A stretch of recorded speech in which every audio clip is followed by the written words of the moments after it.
everyone. We're here at the Calabasas Library for Authors Night.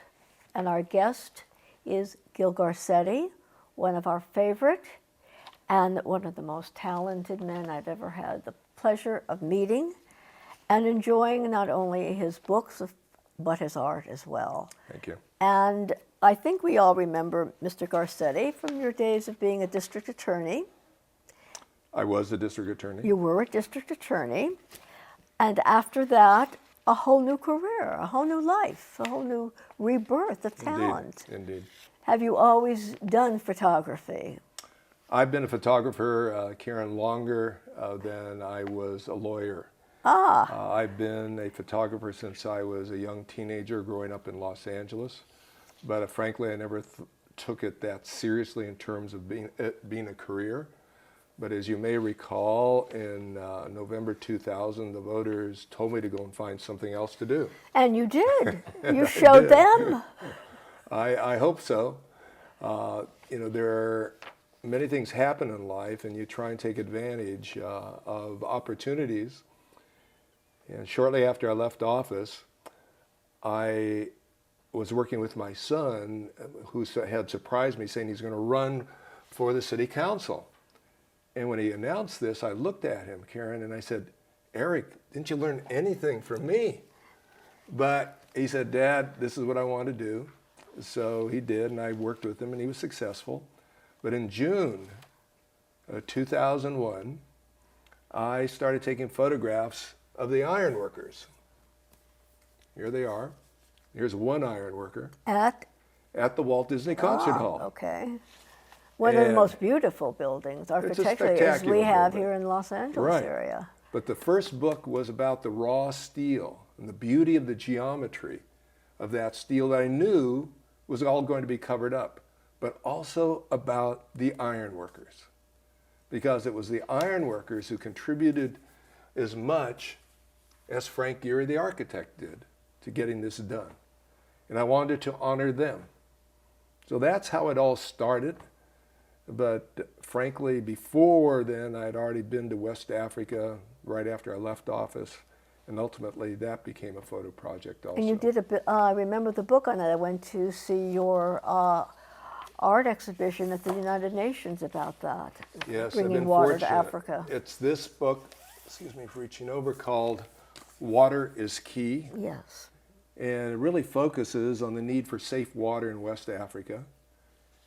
And it was my idea for the book, and this book was literally given by the Hilton Foundation to nonprofits working in West Africa on water-related programs. And so I still go out and speak. I am now an ambassador, cultural ambassador for UNESCO, where I speak around the world about the subject of safe water. And I try and bring it to people's attention and then said, okay, here's how you can help. So, this photographic career has just taken off since I left the DA's office. And then you went to Cuba? Went to Cuba, yes. I'll reach over one more time. I went to Cuba 7 times, starting in 2001. And I was so taken with the Cuban people. This is a dirt poor country. Dirt poor, they really are.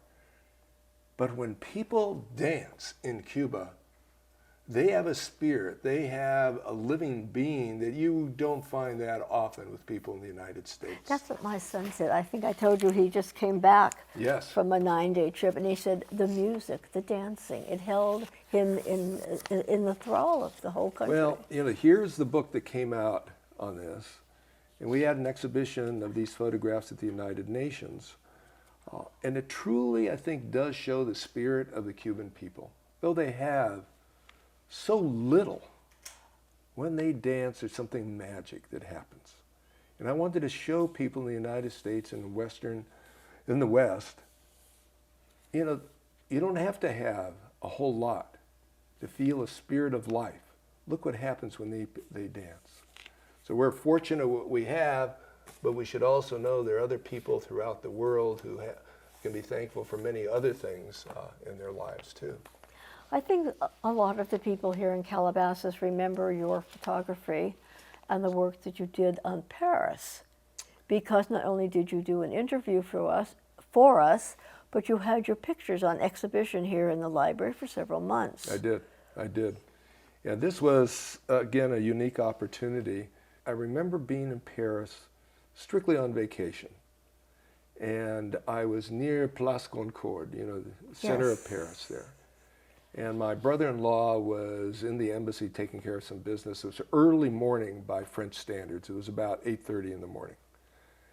And I'm there with my camera, just watching, and I see this beautiful woman, gorgeously dressed. Oh, they're all on a so bicycle. beautiful. Oh, they yes. are gorgeously dressed, all of them. But she had a huge purse in the basket in front, and then tied down was a big briefcase. And so I said, whoa, this is unique. So I took some photographs of her. And then another woman comes up, and she is also gorgeously dressed, also laden down with stuff. Took a photograph of her, and then I started looking around and said, look at all these women on bicycles. And I wound up taking a number of photographs, went to my publisher. I said, I think I have an idea for a book. I want to take photographs of women on bicycles in Paris to show urban United States, look, in Paris, they don't use cars the way we do. They can use bicycles. Why can't we adopt some of the systems that they And look have? what's happened. It is You were very happening. successful. We've been in that. very successful with doing it. So it's been great. How's the bicycle program here now? I avoid downtown when they have those big The get-togethers. cyclovia, the Yes. cyclovia is so much fun. You should go sometime. Just walk it. You don't have to ride it. Oh, Just good. I walk was it. afraid I'd have to get on a bike. It's great.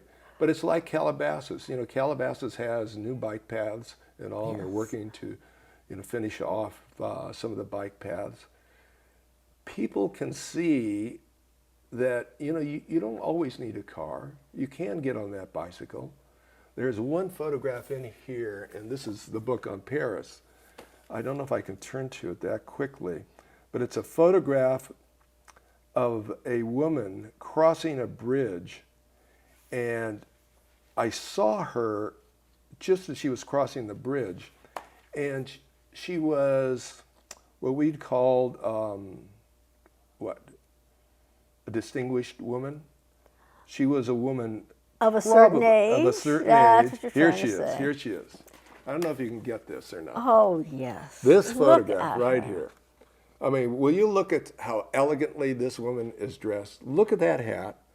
Look at the leopard skin, jacket she has on, her gloves, the boots she is wearing. She is over 80 years old, and I stopped her.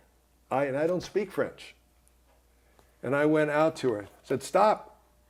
And she was startled, but she stopped. And I point to the camera, and I said, I want to take a photograph of you. And she kind of looks at me quizzically. And I said, you photograph you? And she says, moi? Understanding, I said, yes, you. And she smiles. And she was like kind of hunched over bicycles like this.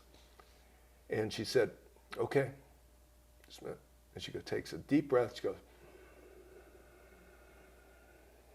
okay. It was so great. It was marvelous. So there's another photograph in here. I won't show it to you, but it's in there of that photograph in there. But yeah, I have that book. I'll look through it at home. take a look at it. So it's been marvelous. I've been very fortunate in this time in my life to have found something that is so meaningful and rewarding. And successful. Well, thank you. Altogether, it's a gift. It's a gift in many ways, I guess. When my first book came out, I was teaching at the Kennedy School at Harvard. I was teaching a seminar entitled The Interaction of the Criminal Justice System, Race, Politics, and the Media. And I heard that the LA Times was going to write a review of it. And I said, I said something nasty because the LA Times didn't care for me as a district attorney. Well, then you should say something then. That's right. Okay, good. Well, they went 180 degrees. They loved me as a photographer. Then the New York Times picked up the story and interviewed me, and they wrote a story. And that was really the change, when I knew a change had been made, because it was on that occasion that about 2 weeks after, I received a phone call from a woman who says, I teach here at Harvard. I'm a professor of art. And I said, yes, I want you to come and teach one of my classes. I saw your book. I love your book. And I said, whoa, wait a minute. I'm over here. I'm very comfortable teaching about law and politics. But you want to come and teach your students art? He said, yes. I said, oh, no, that's not my field. I said, yes, it is. I have your book. I wound up going. It was supposed to be, a 50-minute class. It turned out to be 2 hours. There wasn't one question about O.J. Simpson or the Menendez brothers or any of that. It was all about that artwork. And so I realized I have made a significant change. To your credit. Oh, it's to my credit, it's to my luck and fortune. And, I know that some men have a very difficult time making that kind of a change. And women too, but I think men have a greater difficulty. Well, their whole ego's involved in their careers usually. Yeah, and their work. Yeah. But I had the help of the voters, kicking me out of office in essence. Well, nobody stays in office forever. Well, that's true. And some far too long. Yeah. But what led you from Cuba to Paris to Japan, your new book, Japan, of Reverence for Beauty? And you said you were 7 years in the making? It was 5 years in the making. 5 years, I'm sorry. This is the actual book. I'm holding it carefully because I think It's a piece of art unto itself. Well, thank you for saying that. A lot of time and effort went into this. It was a 5-year project, 9 separate visits to Japan, but it was really my son's Eric. I was finishing up one of my projects, photo projects, and I was thinking, I'm not sure where I'm going to go next. I had a couple ideas. And Eric said, you have a particular fondness for Japan, the people and the culture. Why don't you go and focus there and see if there's something to do there? And ultimately, probably a year or so later, I returned to Japan. I'd been there many other times. And I'll tell you one quick story, if I might, that I realized, okay, where this is going to go.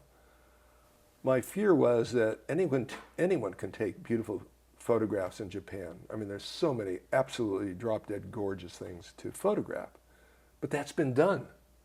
It's been done hundreds, maybe thousands of times before. But I remember my wife Suki and I were up in the mountains of Japan, and we made a rest stop, and I went to the men's restroom. I went to the sink to wash my hands, and in the corner was one vase, and in that vase was one perfect yellow chrysanthemum. Now, where else in the world would you find in a men's bathroom that kind of appreciation for beauty? And I said, yeah, this is only Japan. Only Japan would this happen. And you've been there many times. Did you start taking pictures for 5 years? Have you been taking it for all the time? Yeah, the 5 years, I specifically focused on the question of why are the Japanese so unique in their reverence, respect, and need for beauty in every aspect of their life. I've been blessed with being able to travel around the world many times. And truly, I can say the Japanese people and culture are unique in their reverence for beauty. Well, let us take a moment for a break. Okay. Then we'll open the book that you have brought you. to us, Japan, a reverence. A reverence. Reverence, I can't read. Reverence for beauty. For beauty. Thank you. Thank you very Sure. much.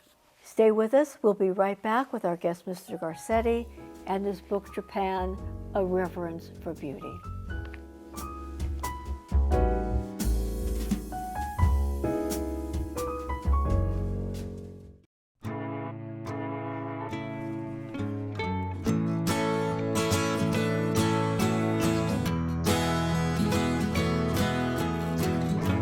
Wake the sun, tell him that I've begun to dream of things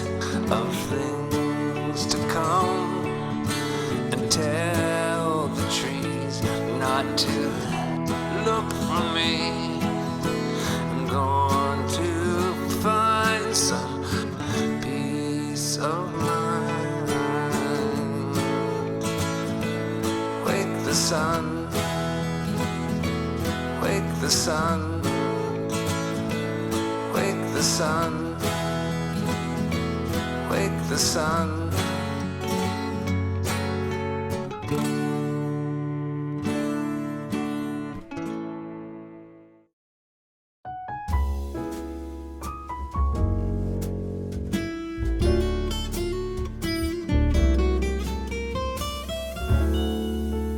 We're back for Author's Night and our guest, Gil Garcetti.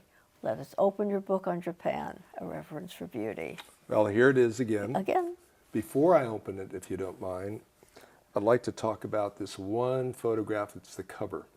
In fact, I think, yep, here it is. This is a blow-up of that image. Are we okay? All right. I want to tell you a little story about this, if I might. I'll put this down.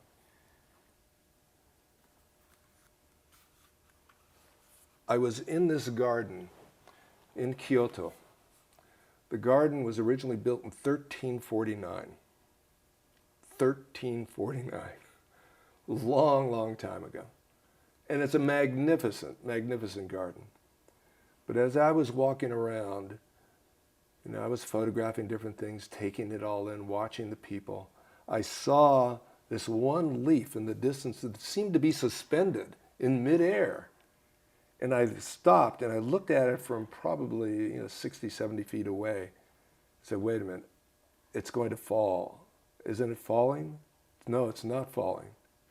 And there were about, 3, 4, 5 Japanese people who were sitting watching it, and they were trying to figure out how is it being held up there.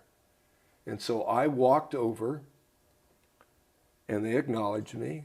I acknowledged them with bowing of my head. I sat down opposite them and I started doing the same thing. Said, I can't see anything, it's holding it up. It was a cloudy day and we're both laughing at each other because we can't figure out this mystery. And then the clouds parted a little bit, and then we saw it. Right here, there's one cobweb right here, and there's another one right here. That was holding it up. That was the magic. But it was so magical, to see this. And we all laughed together when we finally saw it, nodding, yes, oh yes, now we understand.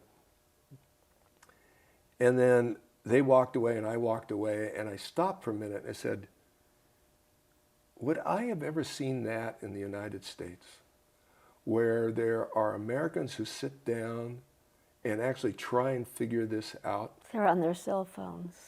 The cell phones, or they'll walk through it and they don't even see No, that that's it's being in their suspended cars in midair. and not Right. sitting and enjoying Yeah. and watching. But I want to show you one photograph in here on page 27. Was that in Tokyo, Kyoto? No, that was in Kyoto. Here's a photograph. This woman right here. We're in a garden. Again, and gardens in Kyoto and much of Japan are just so wonderful and unique, and some are better than others, but I was in this marvelous one, and I see her, and she's all by herself. And she's walking slowly, taking in the fall colors, picking up some of the leaves occasionally. And then I see her put the leaves that she had in her hand, she puts them down on top of a hedge. She bends down, picks up this one maple leaf, and with both of her hands, she holds it up to the sun, and her face just radiates this gorgeous beauty of satisfaction and love. And I said, wow, look at this. And of course, what occurred to me first said, would we see Americans doing that? Taking in this natural beauty the way she is. And I don't speak Japanese, but I went to her, and like I did with the woman on the bicycle in Paris, I pointed the camera I said, I want to take a photograph of you. Is it okay? And she immediately understood. She said yes. She nodded yes. And she grabbed the other leaves that she had held and she posed it herself. I didn't pose her. And I took this photograph. But again, that unique reverence and respect for beauty. In such a small object. Yes. This tiny object that does it. And, you know, there are other images. I can show you one image, if I might, in here. Look at both of these photographs, if you would. On the right, the young woman who is just, you know, cradling very gently. You can almost feel how tenderly she is holding the cherry blossoms. And then you see a young couple over here on the viewer's left who are taking photographs of this, I think it's like a 300-year-old cherry tree. The reverence and respect that they have for this. Where does it come from? Why do they have it? Why is it so unique to the Japanese and not to us or not to the French, the Italians or the Indians or the Thais or anyone else? Why? And I don't know if I ever answered the question, but we do have 4 essays here plus mine. And the essays are written by people like Pico Ayer, who's a well-known writer, who was born in England, lived in the United States, now lives in Japan, married to a Japanese. And he talks about this. I have a professor of architectural and art history who teaches in Japan. She writes about this. And so the essays help us, you know, try and come to at least discussion points. All right, they do have this uniqueness. What can we learn from it? How can we learn from it and maybe just become a slightly better people or slightly better nation as a result of that? Maybe they've lost it once. During World War II, there was little left of their country. And it was all reflowered. Regrowth, rebirth. Yes. You know, during World War II, not only did they lose much, but they seared the memories of many Americans with some of the brutality involved in their prisoner war camps. But I don't think you know this. I wrote the first review of a book I've ever written. And it's for the Los Angeles Book Review. It's an online book review. And the book it just came out February the 8th. But the book was entitled An Eye for an Eye, A History of Crime and Punishment in the World. And by I say history, they go back to the beginning of man. And it's a tomb-like book. And it's not a fast read, but it's a fascinating book for me to read. My conclusion, sadly, is that there's not a nation or people who haven't engaged in the most horrific acts against fellow man. Bottom line. And I don't know if that's the nature of man. And so, for those who remember World War II, and remember the things that the Japanese did and that we did, those are not things that anyone's proud of. Nobody's hands were clean. Yeah. But nobody's. When you look at these images, and each image, let me pull one of these. Yeah.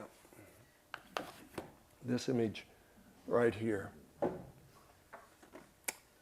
This is an image that is not in the book. But it's an image of a photograph that I took in a mountain spiritual place called Koyosan. And I'm walking there early morning, again in the fall. It's bitter, bitter cold.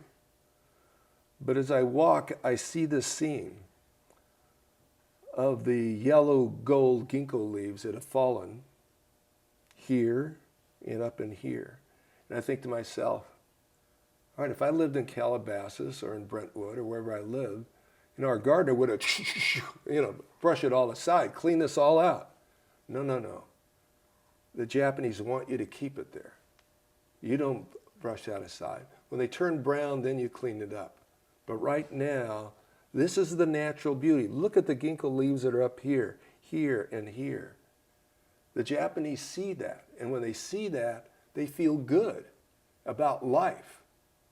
Because there's beauty in the fallen leaf as well as the leaf that is living on that tree. Well, not only have I really been amazed at the Japanese reverence for beauty, but the respect for things that are old. They don't plow it down, tear it down. It still exists and they respect it. And even the people, the older people, I come from a generation where we used to say we don't like anybody over 30. We can't trust anybody over 30. And to go to Japan and see the civility and the respect that the elderly receive. Oh, they do. There's just eye-opening. No doubt. Yeah, I mentioned it to this earlier, but this past November, I accompanied my son on a trade mission for the city of Los Angeles to China, Korea, and Japan. And he always introduced me. This is my father. And you saw their eyes kind of open up. We hadn't expected this. It wasn't done intentionally. But for them, because they commented on it, they said, that really tells us something about you, the mayor, that you have that respect for elders that we have, and we really appreciate that. So what you say is absolutely true. I'm looking for a particular photograph that I want to tell you about because it goes to this very issue, if I can find it. Here it is. Okay. This right here. This is called a subitobo, the hands of a carpenter. This is a carpenter's tool that he uses. This man, this hands, carved this subitobo. What it is, he pulls the string out and then drops the line. There's carbon under here, and that's where he knows where he cuts, he does something to it. So this is a unique tool. Took him over 6 years to carve this. 6 years. What patience. Oh, the patience, incredible. I mean, he wasn't working on it every day, obviously, but still. But it's there. When I was questioning him about it, he was looking at it, how long, what kind of wood, et cetera, that kind of thing. And he didn't speak English. I was working through the owner who did speak English. He finally, as we started walking away, he called us back and he asked me through the interpreter, would you like to hold it? I said, sure. I looked at it and was examining it, and it's really fine workmanship, gorgeous workmanship. And the owner had told me before, said, you can come back 150 years from now, it'll still be in the family. As we walked away after I handed it back to him, he said, he has worked for me for almost 40 years. He has never, ever let anyone else touch this. So I felt good about the fact, obviously, that he was honoring me by letting me hold it. I fully understand and appreciate. You come back in 100, 150 years, there's going to be a great, great, great grandson or daughter who still has this. To me, one of the most beautiful parts of all of Japan is Kamakura. Mm-hmm. I remember leaving the bustling of Tokyo and then getting on a train twice, and I had to go back the second time. When you go to Japan, you're drawn back to it. Yes. And then going through the paths and through the brush and the flowers, and seeing this gigantic Buddha. If I can't fall asleep at night, my thoughts go back to the Kamakura Buddha. Wonderful. Because it exudes such serenity. No, it does. That one doesn't find elsewhere other than Japan. Yeah.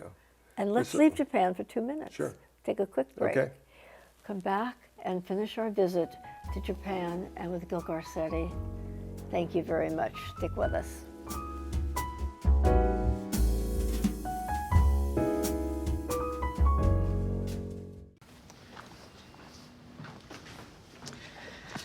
All right. I know this isn't any fun to talk about, but we should. Okay, so who's gonna do what? I'll pack the dead batteries. Great. I'll only put what I don't need into a duffel bag. Perfect. That's totally unhelpful. No problem.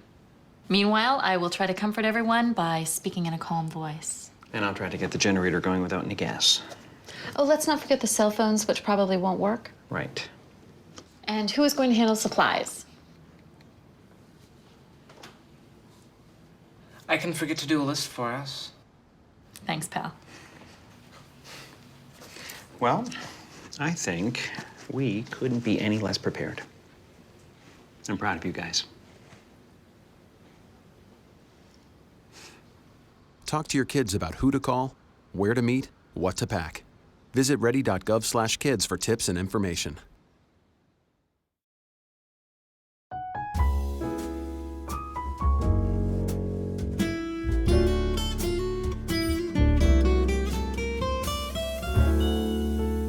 We're back with Mr. Garcetti. We went into his past. We're into his present.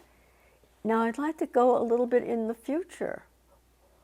I remember you're talking about this book for many years, but what is next?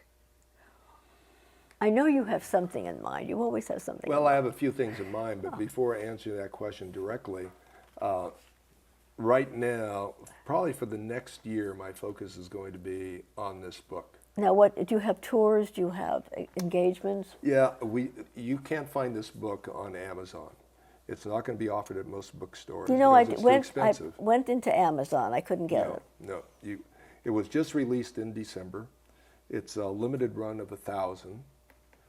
There's a higher price one with a special book cover and a special. Well, look at the whatever. book. But if people are interested, they go to balconypress.com. Oh, okay. So we'll have that on the so screen. So it's Balcony Press. But what I'd like your viewers to consider is I want to go and engage audiences.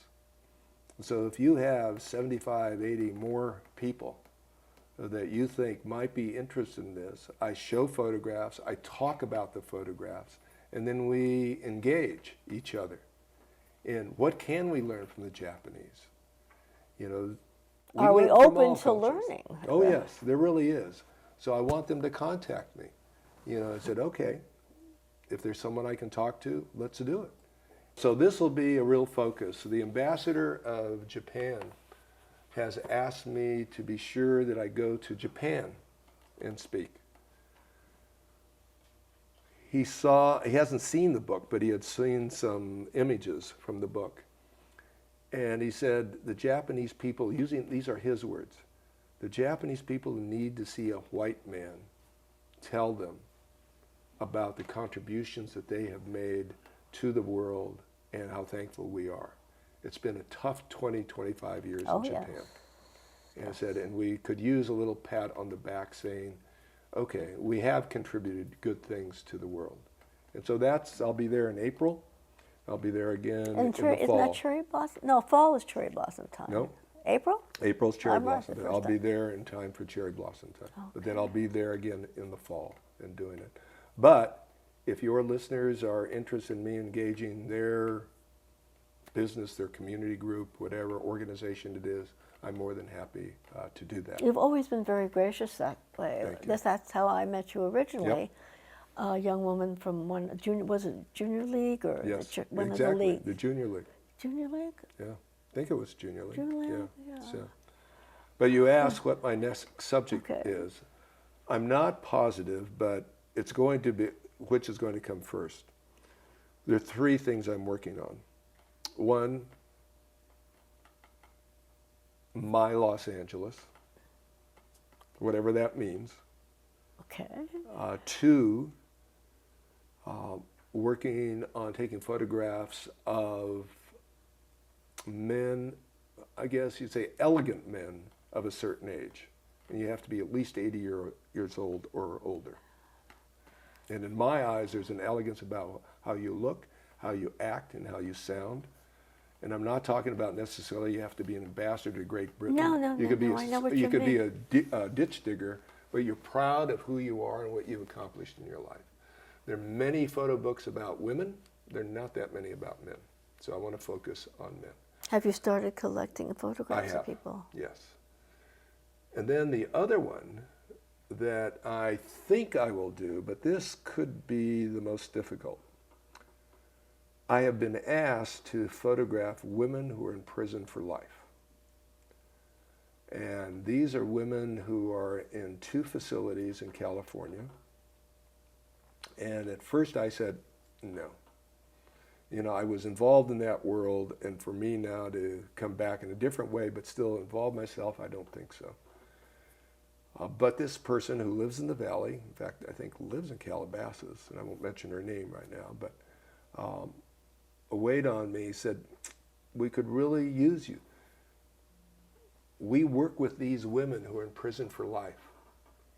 We work with them to teach them how they can teach the other women prisoners who will be getting out of prison how not to come back into prison. In other words, how to change their life for the better. That gives them a real purpose for continuing to live because they know they're not going to get out of prison. So I finally decided I'll go out to Chino, where there's a facility for women there. What is the other one? The other one is in the San Joaquin Valley. So I was told we're going to hold one of our classes where we train these, and we're going to have 3 women this is the last thing in their training. But we never know how many women are going to show up. It's all voluntary. So we could have 10 show up, we could have 25 show up. Well, I think there were close to 25 who showed up. And the first shocking thing was I had my own image of who was going to show up. They were going to be all minorities, right? Black, brown. Wrong. A lot of white collar. Well, these are in Women. prison for life, so that means you're committed murder. So these are convicted murderers. They were women of every ethnicity, of every age group. When I heard one woman talk about her rabbi, you know, that broke that stereotype of what I had. And then I listened to them. And one woman immediately recognized me, but I wasn't being introduced by my name. And people were trying to figure out who I was. Many of them recognized me, but they couldn't place exactly. Well, I probably placed some of these women in prison when I was district attorney. And after I left there, I said, I probably will do this, told the woman who had contacted me. But I'm being forewarned that it's an emotional draining thing if you try and do it. Because most of these women are in prison because they killed their boyfriend or their husband. And they were probably abused before that. So I'm not sure I'm going to handle this, but I'm being encouraged to do so. It could be very emotionally draining for you. Yeah, sure. No, I talked to one LA Times photographer who interviewed Patricia Kerwinkle, you know, part of the Manson family, and photographed her. And she said, if I were you, I probably wouldn't do it. It is just really tough emotionally to do it. So I'm weighing that. And I certainly don't want them to get involved. I'm going to try and help them get their sentence changed. You know, Well, I have no, nothing to do with that. This is, I would photograph them and interview them, but I'm not sure. And, you know, I fell into some architectural photography. Farmers and Merchants Bank contacted me and asked me to come and photograph their oldest building in Long Beach. And that was a kick. That was just a kick doing that. So there might be some other banks out there who want me to do it, and it's I've shown them part of their bank that they never realized they had. So that was fun. So you're constantly busy with all these projects. Oh, a lot of this, plus, you know, our TV show, you know, Major Yeah, I was going to Crimes. ask you, you had said something about a television show. What is it? I know you were a consultant and did appear on The Closer. Right. And when Kira Sedgwick left the closer, we regrouped, we reformatted the program, we kept much of the cast, we changed the title to Major Crimes, and we're going into our third season, and frankly, this is a bigger hit than the closer was. So that's a lot of fun. My job is to work with the writers, make sure that everything they say and do is real, nothing, no fudging on this, and to work with the actors and others during courtroom scenes or where there's political tension involved. I work with them. So again, that's a kind of a fun gig. And of course, speaking around the world now with my UNESCO ambassadorship is a heavy responsibility, but I bring in my photographs. Like I'll be speaking in Korea in April at an international water forum.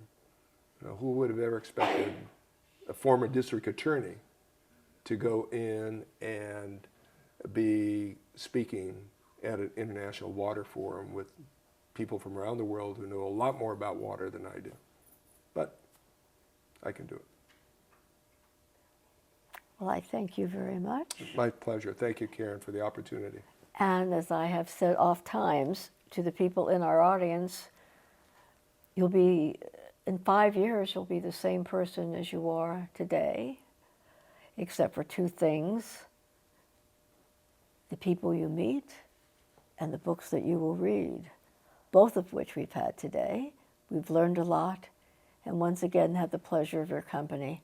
And thank you so much, Mr. Garcetti. You're very welcome, Karen. Gil Thank you. Garcetti, an honored guest for our Authors' Night, and thank you, City of Calabasas and the Calabasas Library.